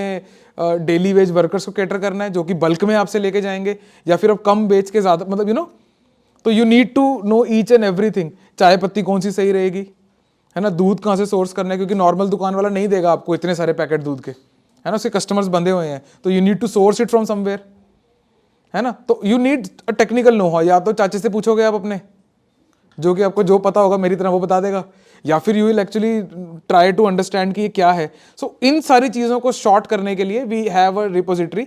अगर आप यूपीआई एस्टैब्लिश करना चाह रहे हो अपनी कंट्री के अंदर, इस वेबसाइट पे आके देख लो, इस रिपोजिटरी पे आके देख लो, right, as simple as that. Next इसमें देखिए बच्चे आप, यहाँ पे एग्जांपल्स गिवन है। इसके अलावा बाय द वे ये G20 के बाद हुआ है, थोड़ा टाइमलाइन को ध्यान रखिए। पहले G20 हुआ, सारी कंट्री, वो देखा था ना वो अगर वो चीकू खरीदने आया था दिल्ली में और वो खुश था कि यार यहाँ तो ठेले वाले के पास भी यूपीआई है, और वो एक डेवलप्ड कंट्री का प्राइम मिनिस्टर था, फॉरगेटिंग द नेम, जिसने ट्वीट किया था और ये सब किया था, है ना। तो actually people were very astonished कि यार इंडिया में कि पान वाले से लेके रिक्शे वाले से लेके everybody is having the QR code, it is everywhere, है ना। हम लोगों को रियलाइज नहीं होता ये, तो वर्ल्ड में ऐसा नहीं है। बाकी हाँ, कोई नाम याद आ रहा है तो वर्ल्ड में ऐसा नहीं है। थोड़ा कि वो नाम आ गया, मैं को उस नाम से देते हैं एग्जांपल। एक्चुअली वर्ल्ड में ऐसा नहीं है ना। G20 हुआ, ये सब शोकेस किया गया, and then we have the आपका रिपोजिटरी, है ना। Now we are launching the repository. इससे पहले हमने MOU साइन किए थे। यहाँ पे एग्जांपल्स गिवन है बच्चे, हमने पढ़े भी हैं 2-3 एग्जांपल। IPP उसका था ना, UAE का था, UPI IPP हमने श्रीलंका के साथ किया है, हमने भूटान के साथ में किया है, राइट। तो इन सब के बाद में we have the global repository कि अगर ऑल ओवर द वर्ल्ड किसी को भी DPI करना है ना, आधार कार्ड टाइप सिस्टम बनाना है, कुछ भी करना है, तो वी आर दी वन जो उसको सिखाएगा। प्लस इस चीज को और एस्टिमेट करने के लिए we have SIF, social impact fund. The fund will financially support countries developing DPIs। पैसा नहीं है, वो भी हम देंगे। किधर को जा रही है ये बात सारी, थोड़ा सोच के देखिए। सॉफ्ट पावर, यस, विश्व गुरु।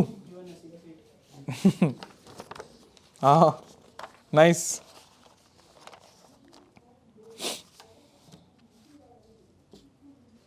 Bye the way there was एक डेक्लेरेशन भी थी G20 में ना, आपकी DPI के ऊपर ही, डिजिटल इसकी इंफ्रास्ट्रक्चर के ऊपर। वो लिखिए जरा एक बार, डिजिटल पब्लिक इंफ्रास्ट्रक्चर के ऊपर G20 की एक डेक्लेरेशन में एक स्टेटमेंट आई थी, G20 डेक्लेरेशन ऑन DPI। क्योंकि G20 की डेक्लेरेशन आई है तो मतलब थोड़ी फॉरवर्ड लुकिंग होगी, ऐसे नहीं देंगे वो डेक्लेरेशन। फोकस एरियाज, ऐसे लिखो इसको, फोकस एरियाज, 2 डॉट्स लगा लीजिए, focus area colon, safety, security,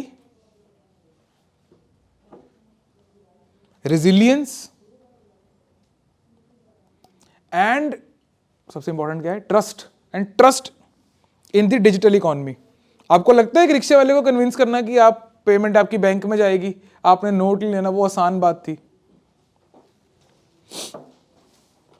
सोच के देखो एक बार, ये मतलब कोई छोटी चीज नहीं है, ये रिपोजिटरी ऐसे ही नहीं बना दी गई है।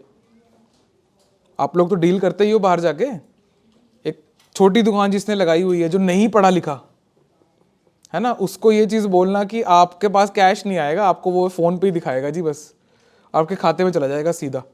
तो ये चीज कन्विंस करना और इस लेवल पे वो उसको पेनिट्रेट करवाना, that is not an easy task, right. और इसके सेकंड इसमें लिख लीजिए आप,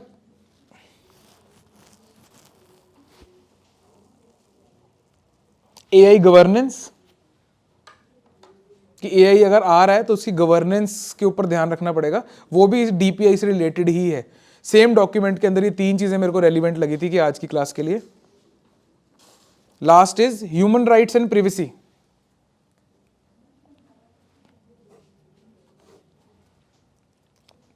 ह्यूमन राइट्स एंड प्रिवेसी, और ह्यूमन राइट्स एंड प्रिवेसी के अंदर वैसे सब कुछ आ रहा है।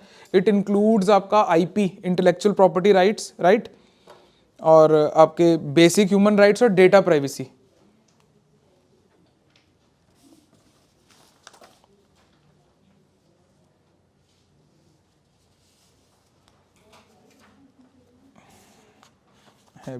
वैसे एग्जाम्पल्स ऑफ मेजर DPIs लिख लो एक बार आप, 2 तो आपको पता ही है।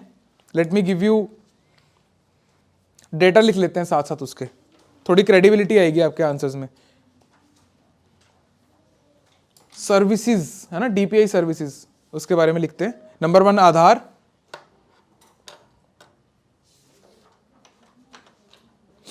आधार इंडियन रेजिडेंट को मिलता है बच्चे, इंडियन सिटीजनशिप नहीं है आधार का मतलब, है ना। इंडियन रेजिडेंट्स हैं उनका आधार कार्ड बनता है, सिटीजनशिप का प्रमाण नहीं है। वो आपका वोटर कार्ड और आपका पासपोर्ट है, ठीक है। तो ये भी आपका सवाल बन सकता है, मेरे कई बार फील होता है ऐसा कि which one of the following documents is our representation of Indian citizenship. तो उसमें वो 3-4 लिख के दे देंगे, वो passport, voter card, Aadhaar card और ये वाला है ना, कि इनमें से कौन कौन से आपके सिटीजन होने का प्रमाण है। तो आधार कार्ड सिटीजन होने का प्रमाण नहीं है ना, थोड़ा याद रखना इस चीज को। 1.35 बिलियन एनरोल्ड, ये सक्सेस लिख रहे हैं बेसिकली हम डीपीआई की। 1.35 बिलियन एनरोल्ड, ये नवंबर 2022 का डेटा, नया आया नहीं है अभी। Next is UPI,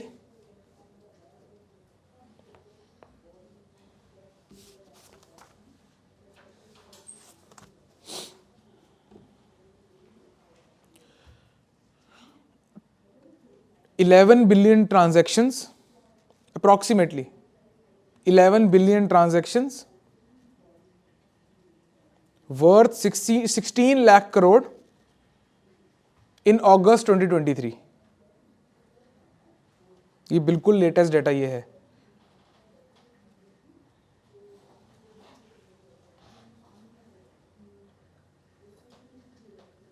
next is CoWIN, CO-WIN, CoWIN. ये कोविड-19 वैक्सीनेशन प्रोग्राम को मैनेज करने के लिए एप्लीकेशन थी ये कोविन। यूज करी थी आपने? हाँ, जीनियस एप्लीकेशन देखी थी आपने, सारा आपका सर्टिफिकेट वही है। 2.2 बिलियन वैक्सीन डोजेज, ये जनवरी 2023 का डेटा है।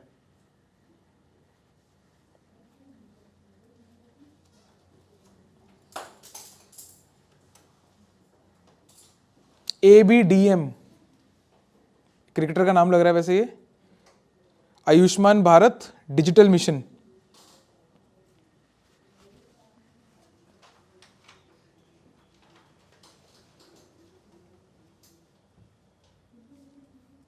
$450 मिलियन ID कार्ड्स, और ये सितंबर का डेटा है। भाई ये जो कंपाइल करके लाया हूं, बस यही पढ़ना है आपको डीपीआई के लिए ना, इंडिया के ऊपर, बस इससे ऊपर एग्जांपल्स है नहीं। और इसको अगर जितना भी 1-2 भी याद रहते हैं तो इट्स गुड, ज़्यादा कुछ करने की जरूरत नहीं है इससे बाहर। डिजी लॉकर एक वो लिख लो,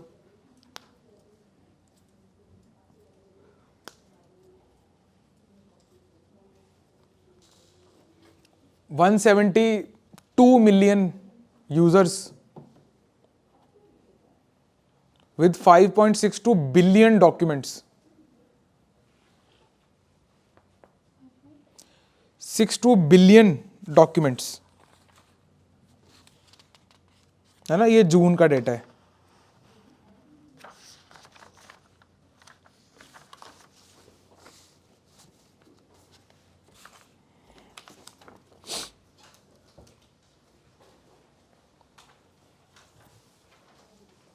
आइए बच्चे चलें आगे।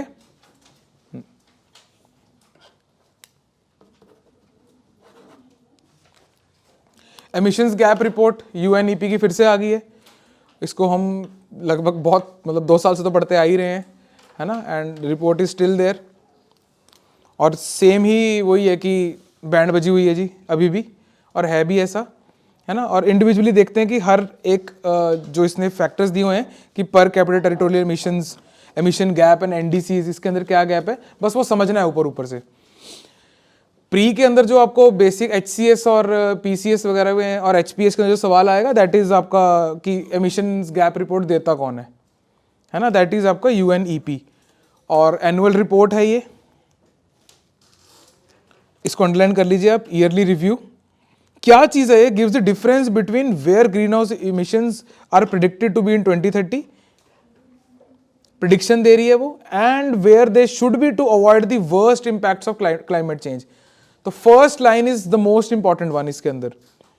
ये रिपोर्ट देखने में इजी लगती है ऊपर ऊपर से, रेपिटेटिव लगती है, मोनोटोनस लगती है, UNEP का नाम बहुत बार आता है। पढ़ लीजिए एक बार, खुद से पढ़िए इस लाइन को, थोड़ा समझ लीजिए क्या कह रहा है ये।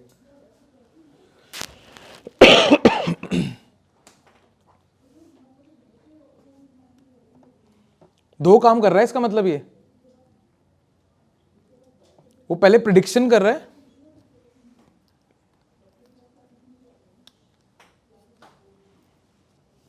और सेकंड लाइन के अंदर मैंने आपको वो भी लिख के दे दिया इसके अंदर कि पेरिस एग्रीमेंट की लिमिट क्या है। हालांकि अब तो याद होगी आपको, है ना, पर जितनी बार पढ़ोगे उतनी बार ठीक रहेगा। वहाँ अगर वो मतलब स्टेटमेंट ध्यान से पढ़ना, खासकर यूपीएससी की, उनकी ऐसी सी चीज़ के अंदर आदत है वो 2 और 1.5 को इंटरचेंज कर देंगे। ग्रामेटिकली गलत हो जाएगा सेंटेंस, है ना, लॉजिकली गलत हो जाएगा, तो थोड़ा सा केयरफुल रहना। अभी आपके लिए ये चीज़ समझनी आसान है, लेकिन जब प्रेशर होता है 100 क्वेश्चंस का, है ना, जिसमें से 30 ही करके बैठे होते हो आप और 1 घंटा निकल गया होता है ना, जब लगता है कि दुनिया बिखर जाएगी, उस समय ये चीज़ का ध्यान रखना मतलब थोड़ा सा मुश्किल होता है, तो इम्पॉर्टेंट है, देख लीजिए उसको एक बार।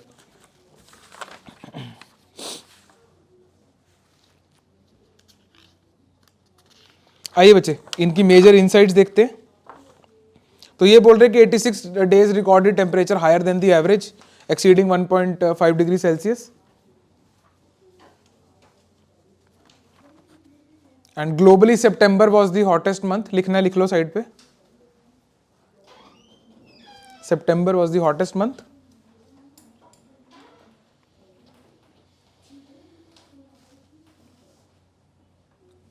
Next is global greenhouse gas emissions increased by 1.2%, huge increase from 2021 to 2022, reaching a new record of 57.4 gigatons of CO2 equivalent, है ना, ये GT CO2 ये वही मतलब होता है जी। ये बच्चे यहाँ पे एक और फैक्ट लिख लो, fossil fuel combustion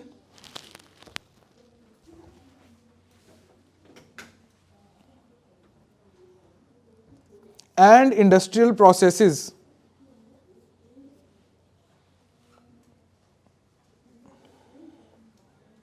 contributed to 2/3 of the overall exchange increase. 2/3 of the overall increase.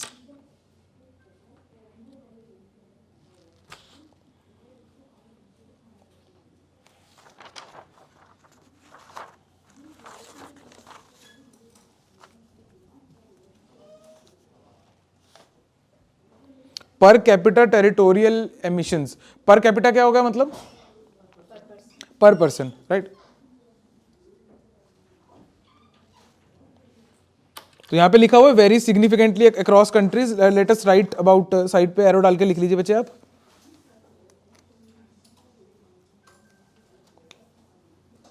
Russia and USA,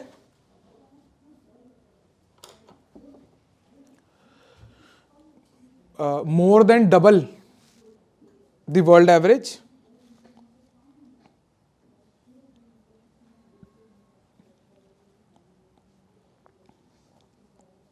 India under half world average से हाफ। बाय द वे ये पर कैपिटा सिर्फ आपको समझ के लेवल पे बता रहा हूँ मैं। पर कैपिटा एमिशन ना आपकी ग्रोथ को भी दिखाता है कि आपके पास कितना पैसा है, राइट। तो आपको जो कंट्रीज में आपको पर कैपिटा एमिशंस देखने को ज़्यादा मिलती हैं, आप ये देखोगे कि उनकी पर कैपिटा इनकम भी ज़्यादा है ना, लिविंग स्टैंडर्ड भी ज़्यादा है। इसीलिए जो वो वाली कंट्रीज जिनमें इंडस्ट्रियल रेवोल्यूशन लेट आई है या चल रही है अभी या आई ही नहीं है, तो वो लोग थोड़ा सा सस्टेनेबल डेवलपमेंट को ना थोड़ा सा पीछे रखते हैं, है ना, कि हम पहले एक लेवल अचीव कर लें। दैट इज़ वाई इंडिया ने जो नेट जीरो का टारगेट रखा है वो क्या रखा है 2070। पहले क्या था वो 2050। हाँ, तो 20 साल एक्स्ट्रा दिए गए हैं उसको। वो इसीलिए दिया गया है कि please do not dictate us on environment right now, कि आप लोगों की पर कैपिटा इनकम ज़्यादा है, आपकी per capita emission world average से 2 गुना से ज़्यादा है, राइट, और हमारी हाफ से कम है ना। तो अभी we need to achieve a highest level, है ना। एक पीक बचता है पहले, तो पीक के लिए जो एनडीसीज होते हैं बेसिकली वो पीक के लिए ही होते हैं कि आप किसी भी चीज़ का पीक कब करने वाले हो, राइट, कि बेस्ट वो होगा। जैसे अगर फॉर एग्जांपल आप में कोई कमी हो जिसको आप दूर करना चाह रहे हो, तो पीक डेट डिसाइड कर सकते हो आप, है ना। इमीडिएटली कुछ भी क्विट करने का सोचोगे या तो नहीं होता, है ना। You just decide the peak time, peak date, and उसके बाद में वो धीरे धीरे कम हो जाएगा, राइट। आगे देखते हैं बच्चे। बाकी ये 2-3 पॉइंट सिंपल है बच्चे, इसका ज़्यादा इंपॉर्टेंट नहीं है। आप लिख लीजिए मेजर फंक्शंस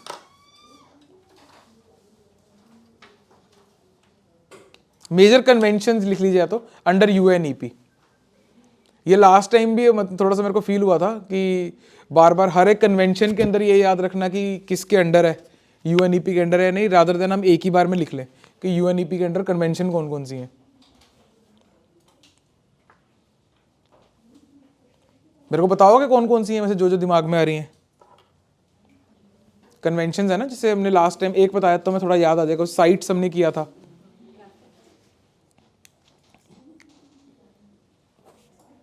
वो इसमें नहीं है बच्चे, दूसरी एजेंसी कराती है। साइट्स की टाइप में ना आपने पढ़ी हुई है, सारी करी हुई है आपने, एक एक मैंने और बता दी ना, आप लाइन लगा दोगे बाकी सबकी। इट्स अ प्रोटोकॉल, कन्वेंशन की बात हो रही है। यूएनएफसी तो अलग से है ना बच्चे, जो कन्वेंशंस होती है बेसिकली। अच्छा मुझे वो बता दो आप कि ट्रांस बाउंड्री हैजार्डियस वेस्ट को अवॉइड करने के लिए कौन सी कन्वेंशन है?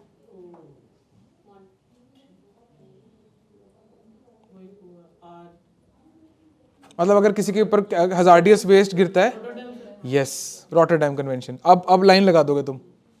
और कौन कौन सी कन्वेंशन याद है ऐसी सी?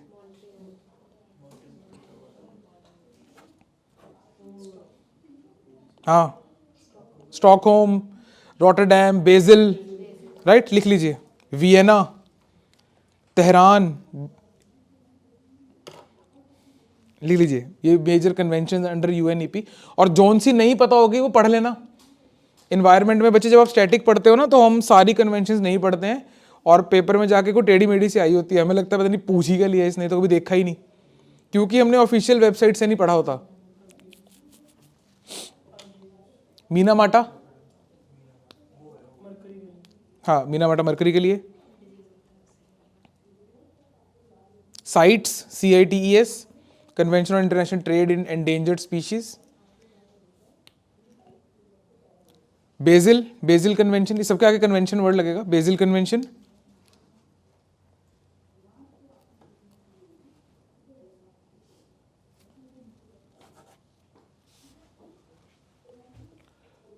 स्टॉकहोम, रॉटरडैम,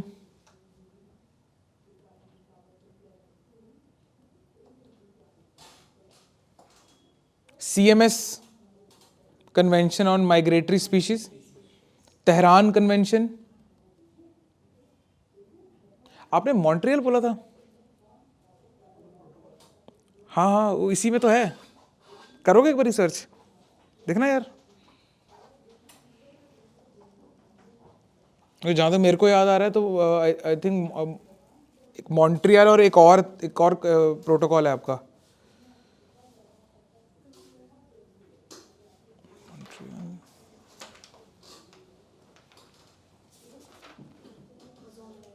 नहीं वो तो है, वो मतलब यूएनईपी के अंडर है यूएनईपी। हाँ ग्रेट, थैंक यू, लिख लो यार और स्टार कर लेना इसको। मॉन्ट्रियल प्रोटोकॉल, वियना कन्वेंशन लिख ली, CMS, Tehran convention, Tehran convention, Bamako convention, BAMAKO,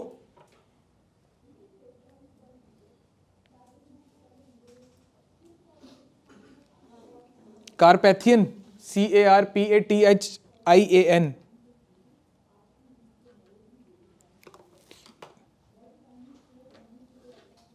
अरमान उसका भी देखना यार, क्योटो प्रोटोकॉल देखना है क्या इसमें? वो शायद नहीं है।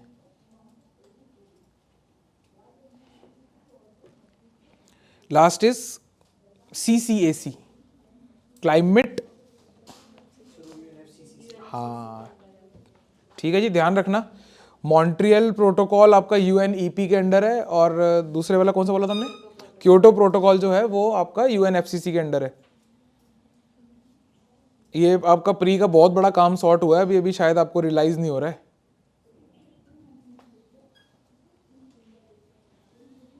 CCAC, मैं एक बार लिस्ट रिपीट कर देता हूं, स्टार्टिंग विद मॉन्ट्रियल प्रोटोकॉल जो मिस हुआ था। मॉन्ट्रियल प्रोटोकॉल, मिनमाटा,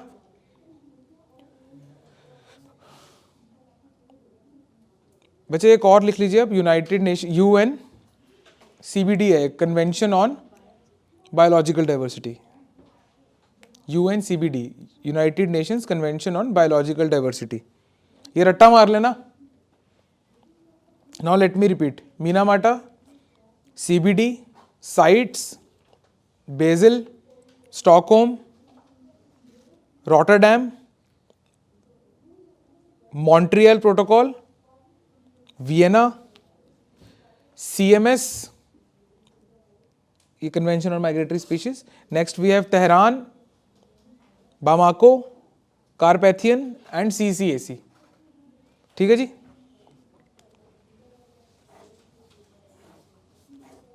याद रखना है सब कुछ, और आई थिंक आपने सारे पढ़ रखे होंगे, लेकिन ये तेहरान, बामाको, कारपैथियन ये आपके लिए नया होगा, है ना। CCAC हमने AQI के अंडर पढ़ रखा है कुछ कुछ, है ना। वहाँ से हमने डिराइव किया था कि क्या होती है एयर क्वालिटी, किन को पोल्यूटेंट मानना है, किन को नहीं मानना है। ठीक है, तो जो जो नया है आपके लिए वो पढ़ लेना, और जो नया है ना, जो नहीं पढ़े हुए, इन्हीं के ऊपर से सवाल आएगा। चले आगे। So that is all about today's lecture. I hope कि आज जो हमने पढ़ा है इसमें से आपके प्रीलिम्स और मेंस में कुछ रेलिवेंस के साथ सवाल आ जाएं। अगर सवाल आ गया इसमें से, you will definitely be having an edge over a major population of India who is preparing for the same examination right now. Let me tell you about the Current Affairs Master Course 2024. इस course के अंदर आपको basically 3 चीजें मिलती हैं जिसके through आपका जो करंट अफेयर्स है वो पूरी तरह सॉर्टेड हो जाएगा for your pre, mains as well as your interview. Number 1, you get weekly lectures जो कि ऑफलाइन या फिर ऑनलाइन फॉर्मेट में लाइव आपको मिलेगा। क्या फर्क है इसमें और अभी करंट वीडियो के अंदर, दैट इज कि इसके अंदर आपके पास में इंटरेक्शन, काउंटर क्वेश्चनिंग करने की सहूलत होगी। नाउ एवरीबडी नोज कि अगर आप काउंटर क्वेश्चनिंग और सवाल जवाब करते हैं तो आपकी मेंटल एबिलिटी इंक्रीज होती है, आपके न्यूरल नेटवर्क्स बढ़ते हैं। That is how we should prepare for anything. Next, you get weekly PDFs। जो टॉपिक्स यहाँ पे कवर नहीं होते हैं लेक्चर्स के अंदर, उसको वीकली PDF के फॉर्मेट के अंदर आपके डैशबोर्ड के अंदर प्रोवाइड किया जाता है, राइट, ताकि आपका कुछ भी पार्ट जो है वो मिस ना हो, इसके बाहर आपको जाने की जरूरत ही नहीं है। Last, you get weekly test. जो भी हमने पढ़ा है उसको हम कंसोलिडेट करेंगे वीकली एक टेस्ट देके, राइट। दिस इज द त्रिशूल मॉडल। अगर आप त्रिशूल गाड़ दोगे तो उसके बाद में आपको करंट अफेयर से परेशान होने की जरूरत नहीं है। This is the complete course. इस कोर्स के बाहर आपको कुछ भी और पढ़ने की जरूरत नहीं है। Link is in the description, go check it out and subscribe to the channel, ताकि आपके पास ये जो लेक्चर्स हैं ये आपको रेगुलरली आपको मिलते रहे, कुछ भी चीज आपकी मिस ना हो। अगर आपने सोच लिया है, we have dreamed it, we can do it. जिद से जीत तक।